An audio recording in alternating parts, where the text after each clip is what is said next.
नमस्कार दोस्तों, career classes के इस ऑफिशियल चैनल पर आप सभी का स्वागत है। दोस्तों, आज हम भारतीय सामान्य ज्ञान के महत्वपूर्ण प्रश्नों के बारे में जानेंगे। महत्वपूर्ण जो क्वेश्चन है उनके बारे में डिस्कस करेंगे। दोस्तों, जो सामान्य ज्ञान के क्वेश्चन हैं भारतीय सामान्य ज्ञान के, ये आपकी जो आने वाली परीक्षाएं हैं उनके अंदर महत्वपूर्ण साबित होने वाले हैं। और जो पीछे परीक्षाएं, जो सेंट्रल लेवल के एग्ज़ाम हैं, जो पीछे परीक्षाएं आपकी हुई है, उनके अंदर जो क्वेश्चन पूछे गए हैं और आने वाले एग्ज़ाम के लिए जो क्वेश्चन पूछे जाने की संभावना है, तो दोस्तों जो वेरी इंपॉर्टेंट क्वेश्चन है वो क्वेश्चन मैं आज आपके सामने लेकर आया हूँ। तो आप ध्यान से वीडियो को देखना है और वीडियो में लास्ट तक आपको बना रहना है। अगर आपको ये वीडियो अच्छी लगे तो वीडियो को लाइक करना है, कमेंट करना है और ज़्यादा से ज़्यादा इस वीडियो को अपने दोस्तों में शेयर करना है। अगर आप इस चैनल पर नए हो तो करियर क्लासेस ऑफिशियल चैनल को सब्सक्राइब करना और बेल आइकन को प्रेस कर लेना ताकि नोटिफिकेशन आपको समय समय पर मिलता रहे। तो दोस्तों, आज के सामान्य ज्ञान के प्रश्नों की शुरुआत करते हैं आज के मोटिवेशनल कोड के साथ। आज का मोटिवेशन कोड है, हमारी सबसे बड़ी कमजोरी यह है कि हम प्रयास करना छोड़ देते हैं। हमारी सबसे बड़ी कमजोरी यह है कि हम प्रयास करना छोड़ देते हैं। सफलता का एक रास्ता है कि एक बार और प्रयास किया जाए। हमारी सबसे बड़ी कमजोरी है कि हम प्रयास करना छोड़ देते हैं। सफलता का एक रास्ता है कि एक बार और प्रयास किया जाए। तो दोस्तों, ये है मोटिवेशन कोड। तो अब शुरू करते हैं भारतीय सामान्य ज्ञान के महत्वपूर्ण प्रश्न। तो फर्स्ट क्वेश्चन है, गांधी जी की मृत्यु पर किसने कहा कि हमारे जीवन से प्रकाश चला गया है? गांधी जी की मृत्यु पर किसने कहा था कि हमारे जीवन से प्रकाश चला गया है? तो राइट आंसर होगा इसका बी, पंडित जवाहरलाल नेहरू। पंडित जवाहरलाल नेहरू ने कहा था जब गांधी जी की मृत्यु हुई थी कि हमारे जीवन से प्रकाश चला गया है। तो ये बात पंडित जवाहरलाल नेहरू ने कही थी। और बात करें गांधी जी, तो गांधी जी जो है, गांधी जी को महात्मा के नाम से सर्वप्रथम किसने संबोधित किया? तो दोस्तों ध्यान में रखना है कि गांधी जी को सर्वप्रथम संबोधित करने वाले व्यक्ति थे कालिदास नाम के थे। कब किया था? 1915 में। 1915 ईस्वी में गांधी जी को महात्मा के नाम से सर्वप्रथम संबोधित करने वाले व्यक्ति थे राजवेद्य जीवराम कालिदास। राजवेद्य जीवराम कालिदास के द्वारा 1915 ईस्वी के अंदर महात्मा गांधी जी को महात्मा के नाम से इन्होंने संबोधित किया था। और बात है 6 जुलाई 1944 की। 6 जुलाई 1944 ईस्वी को सुभाष चंद्र बोस ने इन्हें राष्ट्रपिता कहकर भी संबोधित किया था। नेक्स्ट क्वेश्चन है, फिनिक्स फार्म की स्थापना किसने की? फिनिक्स फार्म की स्थापना किसने की थी? तो राइट आंसर होगा इसका सी, महात्मा गांधी। फिनिक्स फार्म की स्थापना महात्मा गांधी ने की थी। कब की थी? तो फिनिक्स फार्म की स्थापना 1904 ईस्वी में महात्मा गांधी के द्वारा फिनिक्स फार्म की स्थापना की गई थी। नेक्स्ट है,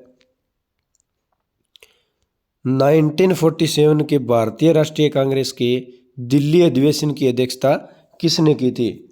1947 के भारतीय राष्ट्रीय कांग्रेस के दिल्ली अधिवेशन की अध्यक्षता किसने की थी? तो राइट आंसर होगा इसका B, Pandit Jawaharlal Nehru. Right answer होगा B, doctor Rajendra Prasad. Doctor Rajendra Prasad ने जो है 1947 के भारतीय राष्ट्रीय कांग्रेस के दिल्ली अधिवेशन की अध्यक्षता की थी। तो ये डॉक्टर राजेंद्र प्रसाद ने की थी। नेक्स्ट क्वेश्चन है, वर्ष 1932 में अखिल भारतीय हरिजन संघ के संस्थापक कौन थे? वर्ष 1932 में अखिल भारतीय हरिजन संघ के संस्थापक कौन थे? तो राइट आंसर होगा इसका डी, महात्मा गांधी। 1932 में अखिल भारतीय हरिजन संघ के संस्थापक जो है ये महात्मा गांधी थे। और दोस्तों महात्मा गांधी ने हरिजन संघ की स्थापना क्यों की थी? क्योंकि यह भारत के अंदर जो है अस्पृश्यता को हटाने के लिए, भारत के अंदर अस्पृश्यता को हटाने के लिए हरिजन संघ की स्थापना की गई थी और यह एक गैर लाभकारी संस्था थी। नेक्स्ट है 1923 ईस्वी में चित्तरंजन दास एवं मोतीलाल नेहरू ने कहाँ स्वराज पार्टी की स्थापना की? 1923 ईस्वी में चित्तरंजन दास एवं मोतीलाल नेहरू ने कहाँ स्वराज पार्टी की स्थापना की थी? तो राइट आंसर होगा इसका ए, इलाहाबाद। 1923 में चित्तरंजन दास और मोतीलाल नेहरू के द्वारा इलाहाबाद के अंदर स्वराज पार्टी की स्थापना की गई थी।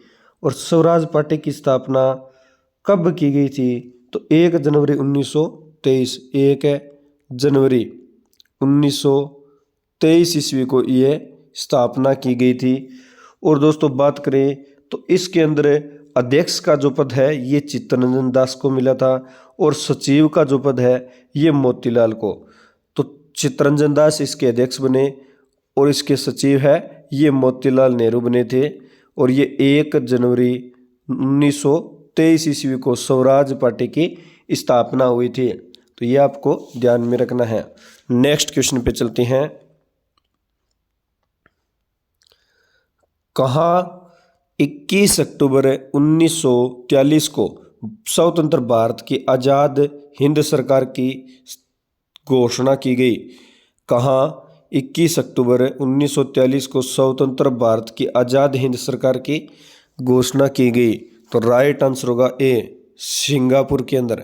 सिंगापुर के अंदर 21 अक्टूबर 1943 को स्वतंत्र भारत के आज़ाद हिंद सरकार की घोषणा की गई थी।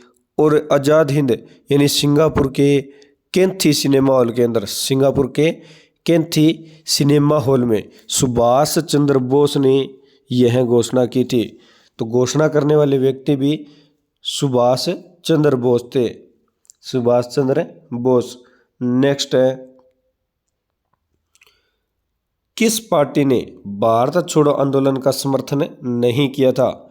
किस पार्टी ने भारत छोड़ो आंदोलन का समर्थन नहीं किया था? तो राइट आंसर होगा इसका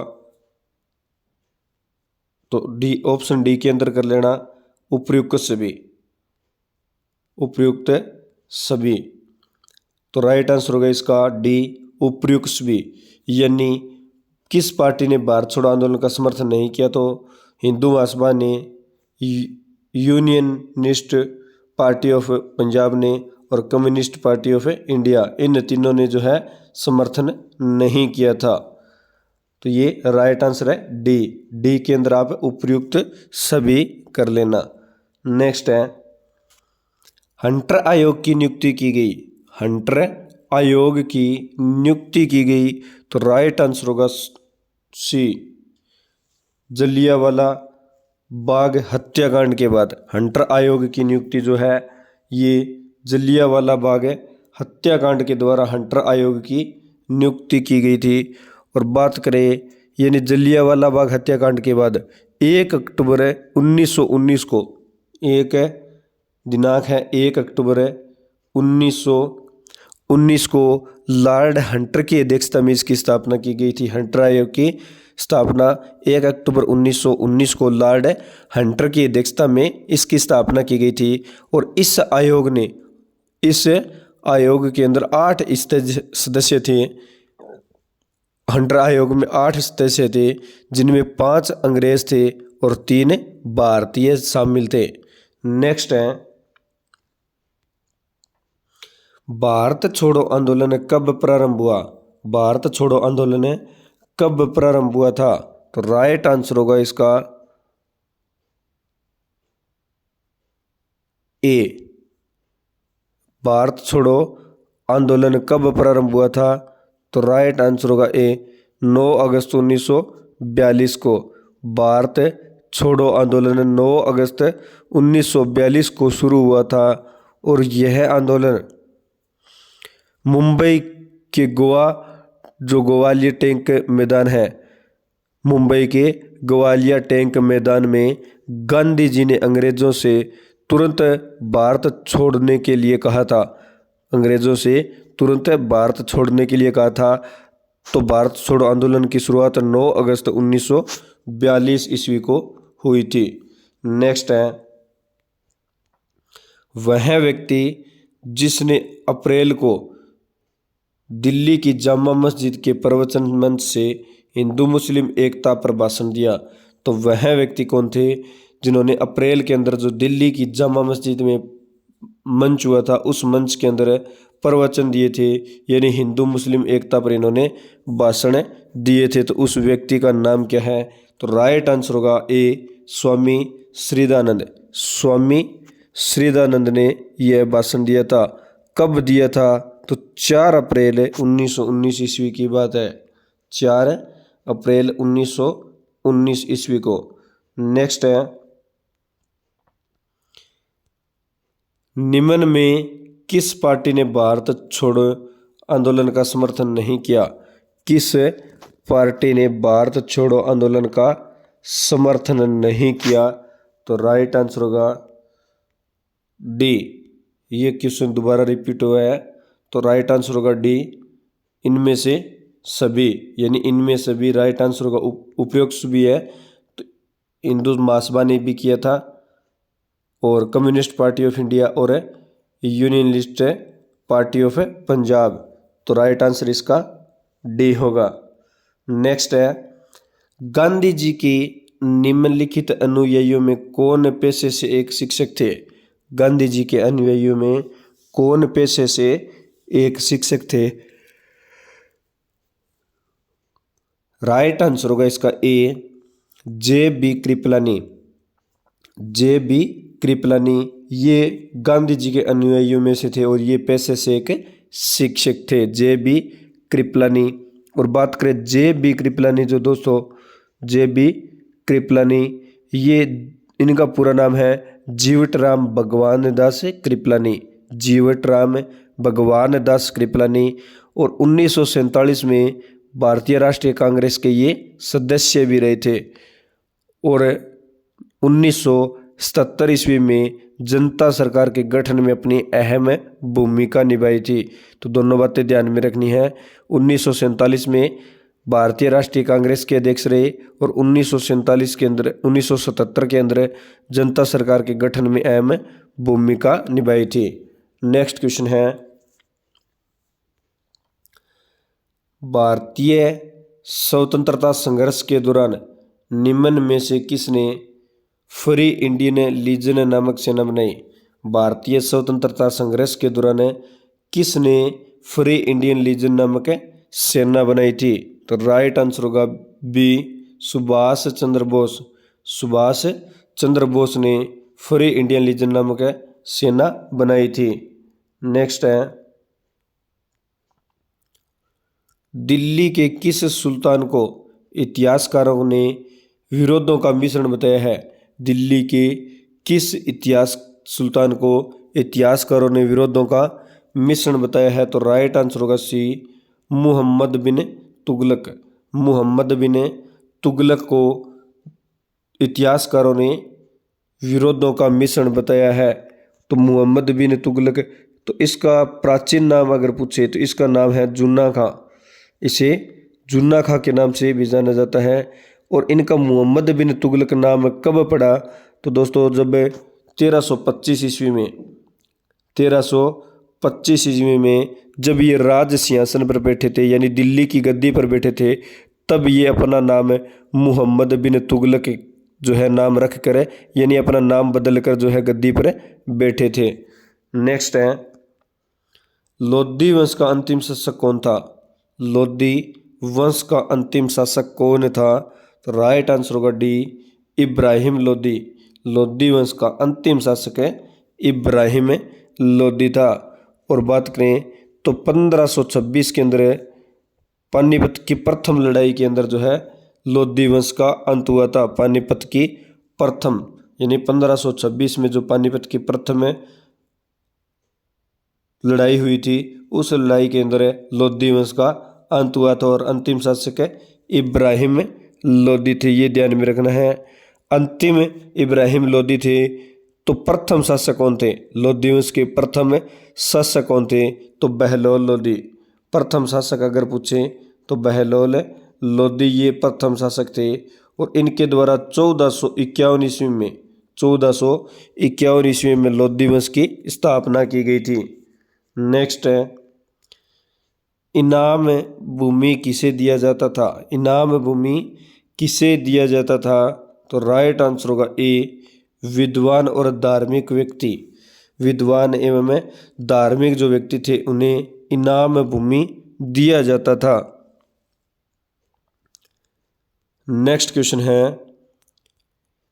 उत्तरी भारत की प्रथम मुस्लिम महिला शासक जिसने दिल्ली पर राज करने वाली प्रथम महिला शासक थी।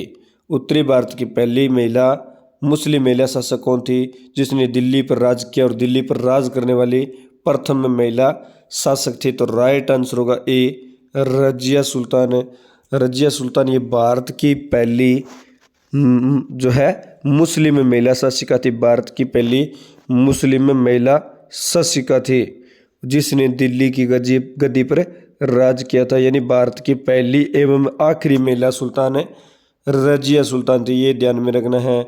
और इसने 1236 से लेकर 1240 ईस्वी तक दिल्ली की राज शासन पर जो है पद संभाला था।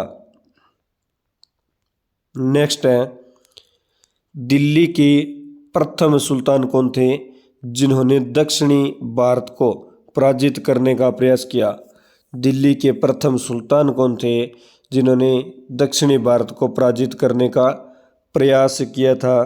तो राइट आंसर होगा ए, अलाउद्दीन खिलजी दिल्ली के प्रथम सुल्तान थे। ऐसे प्रथम सुल्तान जिन्होंने दक्षिणी भारत को पराजित करने का फैसला किया था और प्रयास किया था, तो अलाउद्दीन खिलजी थे। अगर आप पूछे अलाउद्दीन खिलजी का वास्तविक नाम क्या है, तो दोस्तों अलाउद्दीन खिलजी का वास्तविक नाम अली गुरसप। अली गुरसप जो है ये अलाउद्दीन खिलजी का अली गुरसप ये अलाउद्दीन खिलजी का प्राचीन नाम है, वास्तविक नाम है। और दोस्तों खिलजी वंश का ये दूसरा शासक था। अलाउद्दीन खिलजी खिलजी वंश का तो दूसरा शासक था, लेकिन दिल्ली की तरफ से प्रथम ऐसा सुल्तान था जिन्होंने दक्षिणी भारत को पराजित करने का प्रयास किया था। और बात करें तो इन्होंने 1296 से लेकर 1316 1296 से 1316 ईस्वी तक दिल्ली पर शासन किया था। नेक्स्ट है, यात्री इब्न बतूता कहाँ से आया था? यात्री इब्न बतूता कहाँ से आया था? तो राइट आंसर होगा इसका ए, मोरक्को। इब्न बतूता है ये मोरक्को से आया था। यानी इब्न बतूता की बात करें तो इसका नाम है मोहम्मद बिन, जो है इब्न बतूता ये मोहम्मद बिन तुगलक के समय भारत आया था। मोहम्मद बिन तुगलक के समय भारत आया था। और इब्न बतूता एक मुस्लिम यात्री था जो 1233 ईस्वी में कब आया था? तो 1233 ईस्वी में मोहम्मद बिन तुगलक के समय भारत आया था। और दोस्तों इब्न बतूता की एक प्रसिद्ध पुस्तक है जिसका अगर नाम पूछे तो उसका नाम है रिहला। प्रसिद्ध पुस्तक है इब्न बतूता की, उसका नाम है रिहला है। नेक्स्ट है, संभाजी के बाद मराठा शासन को निम्न में से किसने सरल और कारगर बनाया? संभाजी के बाद मराठा शासन को किसने सरल और कारगर बनाया? तो राइट आंसर होगा ए, राजा राम। यानी राजा राम के द्वारा मराठा शासन को सरल एवं कारगर बनाया गया था। तो ये राजा राम के द्वारा बनाया गया था। और राजा राम है तो ये शिवाजी के छोटे पुत्र थे, शिवाजी के छोटे पुत्र थे। नेक्स्ट है, शिवाजी के अष्ट प्रधान का जो सदस्य विदेशी मामलों की देखरेख करता था वह था। शिवाजी के अष्ट प्रधान का जो सदस्य जो विदेशी मामलों की देखरेख करता वह था तो राइट आंसर होगा इसका बी, सुमंत। जो विदेशी मामलों की देखरेख करता था उसे सुमंत कहा जाता था, ये ध्यान में रखना है। यानी विदेशी मामलों के मंत्री, यानी जो विदेशी मंत्री होते थे इन्हें तो सुमंत कहा जाता था, और सैनिक जो प्रधान थे इन्हें सेनापति, और जो दान देने का जो दान प्रदान करते थे उन्हें पंडित राव कहते थे। शिवाजी के अष्ट प्रधान के अंदर हैं सुमंत विदेशी यात्री हो गए, ये विदेशी मंत्री हो गए, सेनापति सैनिक प्रधान हो गए, और पंडित राव यानी दान के अध्यक्ष। तो ये तीनों बातें ध्यान में रखनी है। नेक्स्ट है, शिवाजी को पहाड़ी चूहा व साहसी डाकू की संज्ञा किसने दी? शिवाजी को पहाड़ी चूहा व साहसी डाकू की संज्ञा किसने दी थी? तो राइट आंसर होगा बी, औरंगजेब। औरंगजेब ने शिवाजी को पहाड़ी चूहा व साहसी डाकू की संज्ञा दी थी। नेक्स्ट है, यूरोपीय शक्तियों में किसने शिवाजी को तोपें प्रदान की? यूरोपीय शक्तियों में किसने शिवाजी को तोपें प्रदान की थी? तो राइट आंसर होगा सी, अंग्रेज। यानी अंग्रेज जो थे, अंग्रेजों के द्वारा शिवाजी को तोपें प्रदान की गई थी। नेक्स्ट है, मराठा राज्य का दूसरा संस्थापक किसे कहा जाता है? मराठा राज्य का दूसरा संस्थापक किसे कहा जाता है? तो राइट आंसर होगा बी, बालाजी विश्वनाथ। बालाजी विश्वनाथ को मराठा जो राज्य है इसका दूसरा संस्थापक कहा जाता है। नेक्स्ट है, शिवाजी के प्रशासन में पेशवा कहा जाता था। शिवाजी के प्रशासन में पेशवा कहा जाता था, तो राइट आंसर होगा बी, प्रधानमंत्री को शिवाजी के समय पेशवा कहा जाता था।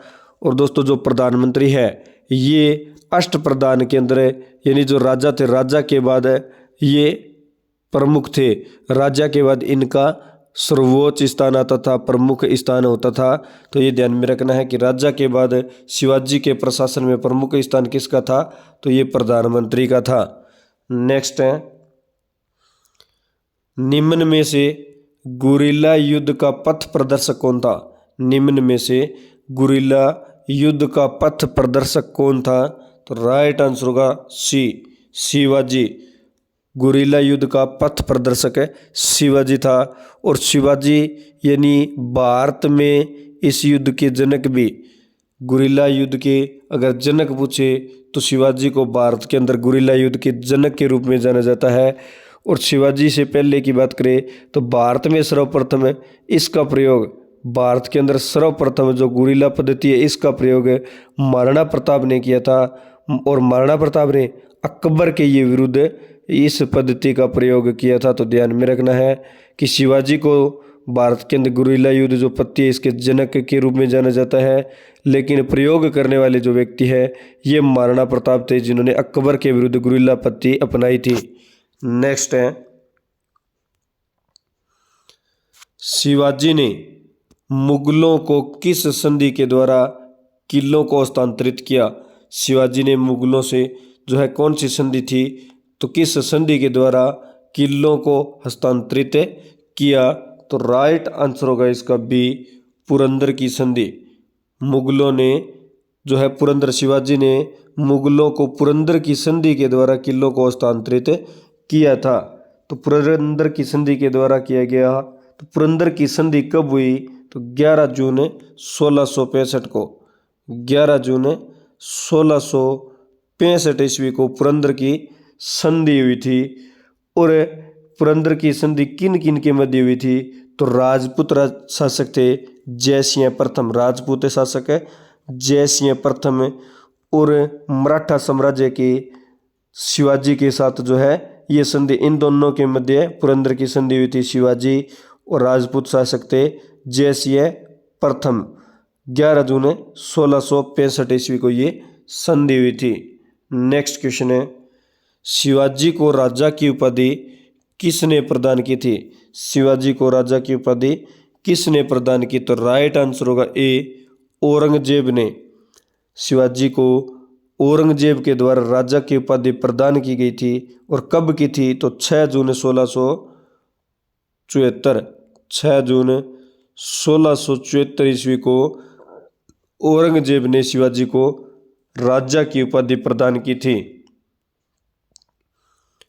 नेक्स्ट है, शिवाजी के राजनीतिक गुरु एवं संरक्षक कौन थे? शिवाजी के राजनीतिक गुरु एवं संरक्षक कौन थे? तो राइट आंसर होगा सी, दादा कोडमदेव। दादाजी कोडमदेव जो है ये शिवाजी के राजनीतिक गुरु थे और संरक्षक भी थे। नेक्स्ट है, किसे अंतिम महान पेशवा कहा जाता है? किसे अंतिम महान पेशवा कहा जाता है?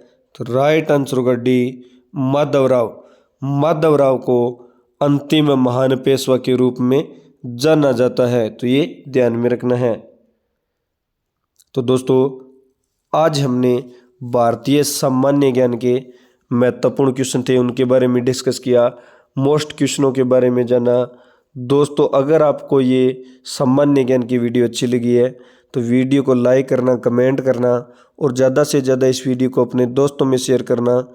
अगर आप इस चैनल पर नए हो तो करियर क्लासेज ऑफिशियल चैनल को सब्सक्राइब करना और बेल आइकन को प्रेस करना ताकि नोटिफिकेशन आपको समय समय पर मिलता रहे। मिलते हैं नेक्स्ट वीडियो में। धन्यवाद दोस्तों। जय हिंद, जय भारत।